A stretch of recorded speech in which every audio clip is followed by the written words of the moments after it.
Hi everyone, I'm Shelly. I want to thank you for joining me for my first ever video blog. I've decided to share my journey with gastric bypass RNY so that I can hope to either inspire others, answer questions, really hold myself accountable for my journey, all sorts of things. But in any case, let me tell you a little bit about myself. I'm 30 years old. I'm from Charleston, South Carolina. I'm 5'3". I started this process about 6 months ago, and almost about 7 months ago. And I started at 252 pounds. When I went in for surgery on November 7th, I was at 228.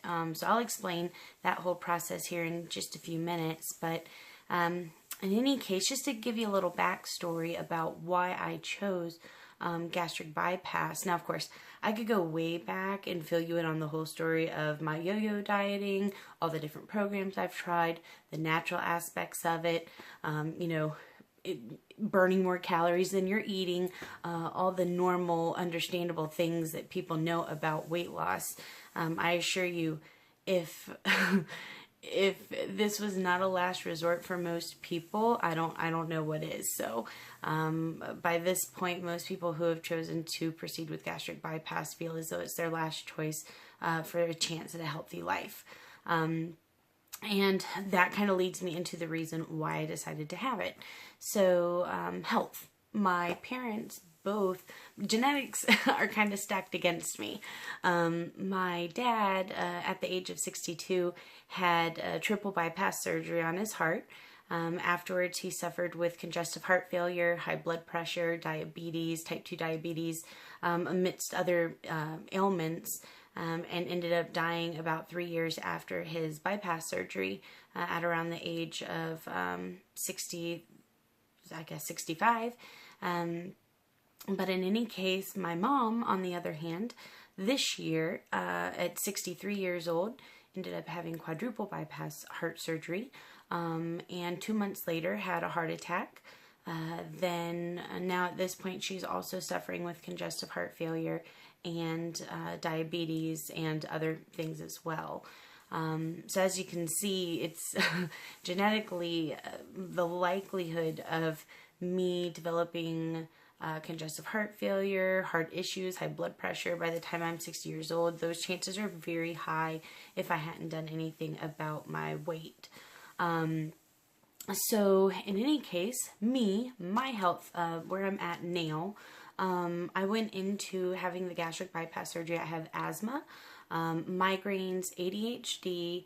I have a bulging disc in my back, but I also have a disc that is completely collapsed between my L5 and S1. They can't do anything really about that until I lose some weight. I am clinically diagnosed bipolar, type 2 diabetic, polycystic ovarian syndrome, and a condition called idiopathic hypersomnia.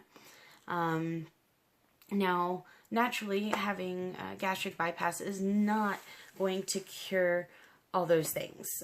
My hopes is that it will help to minimize the symptoms and at least alleviate some of the issues I've been having, but only time will tell. So that's something I get to look forward to and keep you posted with. But just to give you a little bit of info about the whole process, I've had lots of people ask me, Shelly, where'd you start? How can I do this? Where do I go? So originally I was at my OBGYN, and she recommended a new program called, it's a balloon that they put down into your stomach. They blow up the balloon and it lessens the amount of room in your stomach left for food.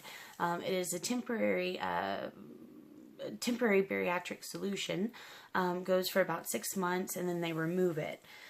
So at first I looked into that, but as I talked around more and more with my friends, I actually met a lot more people who have had the gastric bypass and gastric sleeve that I didn't even know about.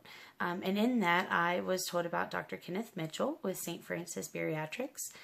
He and his team are absolutely wonderful, but that's why I chose them, because I'd heard such great things about his pre-op and post-op care, and the fact that they really work at setting you up for success. And that's the most important thing, is knowing that you have the tools and the knowledge to be able to use your new tool, your pouch, going forward in a successful way.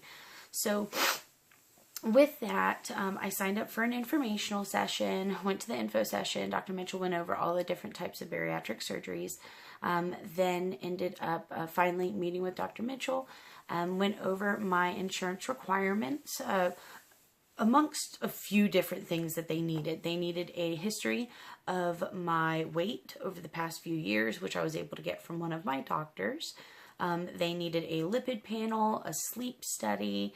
They needed a A1C, I think my hemoglobin, and then about a week before surgery, they did an endoscopy where they go down, make sure I don't have any ulcers or any Roux stuff going on in my stomach that might catch them off guard come surgery.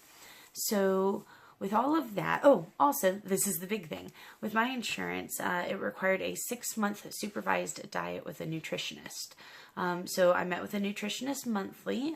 We went over a special diet, which consisted of 1,200 calories, 90 grams of protein a day, 80 ounces of water, and then limited starches and carbohydrates. So that's kind of where I went from the 252 down to the 228.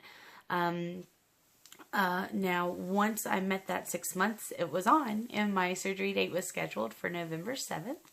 So November 7th, I went in and got in there about 2 hours early for pre-op. Went into surgery. Surgery took about 3 hours. And won't lie, when I came out of the anesthesia, I was in a lot of pain. It was tough. I had a C-section before, so I was like, this ain't gonna be nothing. But it was a lot of pain. So I used my little clicker button for my Dilaudid and just tried to sleep through the night and sleep it off. The next day was much more manageable. They do get you up walking fairly quickly naturally because they want to avoid the chance of blood clots and also pneumonia. So up walking, they wanted me walking 5 to 6 times a day, about 150 feet per walk. They still want me doing that. I was using a spirometer, which is a breathing apparatus where you breathe in and it has you breathe in so deep for so long. Had to do that 10 times per hour. That's just to make sure I also don't develop pneumonia. And the biggest thing since getting out of surgery is, and this differs per surgeon. Some surgeons have tubes, some surgeons have nothing when you're done. For me, my surgeon puts in 2 different types of tubes. I have a Blake drain. The Blake drain goes into my abdominal cavity, and I drink blue Gatorade, and the blue Gatorade goes down to my new pouch. And if my new pouch has any sort of leaks in it, the blue Gatorade will leak out and be caught by the Blake drain and will be able to be seen in the little bulb, letting me know that there's a leakage and a major issue and that I need to go to the hospital. That comes out tomorrow, thank God, because it's not comfortable. Now, the other one that I have is a G-tube, which is pretty much just a feeding tube. What the feeding tube is for is that a lot of patients, when they first get out of surgery, they have such a hard time getting in their protein and their fluid intake in the beginning because they've gone from having a regular sized stomach to having just about a little egg-sized pouch. So the feeding tube is there so that you can supplement for the first couple weeks while you're healing and getting used to taking in more liquids. So I'm on an all liquid diet for the first 2 weeks. That consists of 3 ounces into the feeding tube every other hour. That consists of 2 ounces of Ensure Plus and 1 ounce of water to flush it. That's every other hour. And then otherwise every hour I'm taking in 5 ounces of fluid. That's usually going to be 2 ounces of Gatorade, 1 to 2 ounces of Premier Protein, and then 1 to 2 ounces of water. The water and Premier Protein are usually interchangeable for at least 1 of those ounces. But that's what my day consists of. Technically, when I was in the hospital, they had me starting at 6:30 in the morning and going to like 9:30 at night. Just drinking all day long. making sure I'm getting my fluids. And so that's been a challenging aspect of it, just to make sure I'm getting my 80 to 100 ounces of water a day, but definitely working on it. Now, I'm going to really be brave here and kind of put it all out there. I figure, hey, if I'm going to share my journey with you, I'm going to share everything. So I'm actually going to stand up and show you my tubing. This is a lanyard that I wear that helps to hold on to the 2 different tubes. So as you can see, we'll do this here real quick. All right. So this holds on to my 2 tubes. This here, this is the Blake drain. This is going to be what captures the blue Gatorade if there's any sort of leakages. This is my G-tube. This is what I feed myself with at the moment. And then these are my incisions. I had 1, 2, 3, 4, 5 little incisions from my laparoscopic surgery.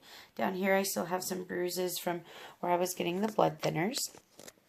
But as you can see, that's what I'm working with at the moment. So I'm really excited to go to the doctor tomorrow and have one of those drains removed. That's one less thing to have to worry about. So other than that, that's really been about it. So there's a very long journey in front of me. After the first 2 weeks of liquid diets, I go to a pureed diet. So I'm interested to see what sort of concoctions I can come up with in regards to the pureed stage. Naturally, I'll be more than happy to share with you what I come up with. I meet with my nutritionist tomorrow as well, so we'll be able to collaborate and see what sort of ideas they have. But other than that, I want to know what you have questions about. What is it that's on your mind? What are your fears about the surgery? Definitely comment below and let me know. Also, if there's anything that you want me to discuss on my following blogs, definitely leave it in the comments. I'm happy to respond. If you're going to be a negative Nancy, I mean, trust me, it's nothing I've never heard, and I really don't care at this point in my life. So, I mean, you're welcome to comment, but I frankly, I don't care. But in any case, positive comments, encouragement, questions, definitely bring them on. I want to thank you guys again for joining me this evening. Feel free to click below, subscribe. That way you can keep up with my journey. I'll be posting weekly. It'll give you guys an update and let you know where I'm at in the process. And I thank you so much. Have a great day.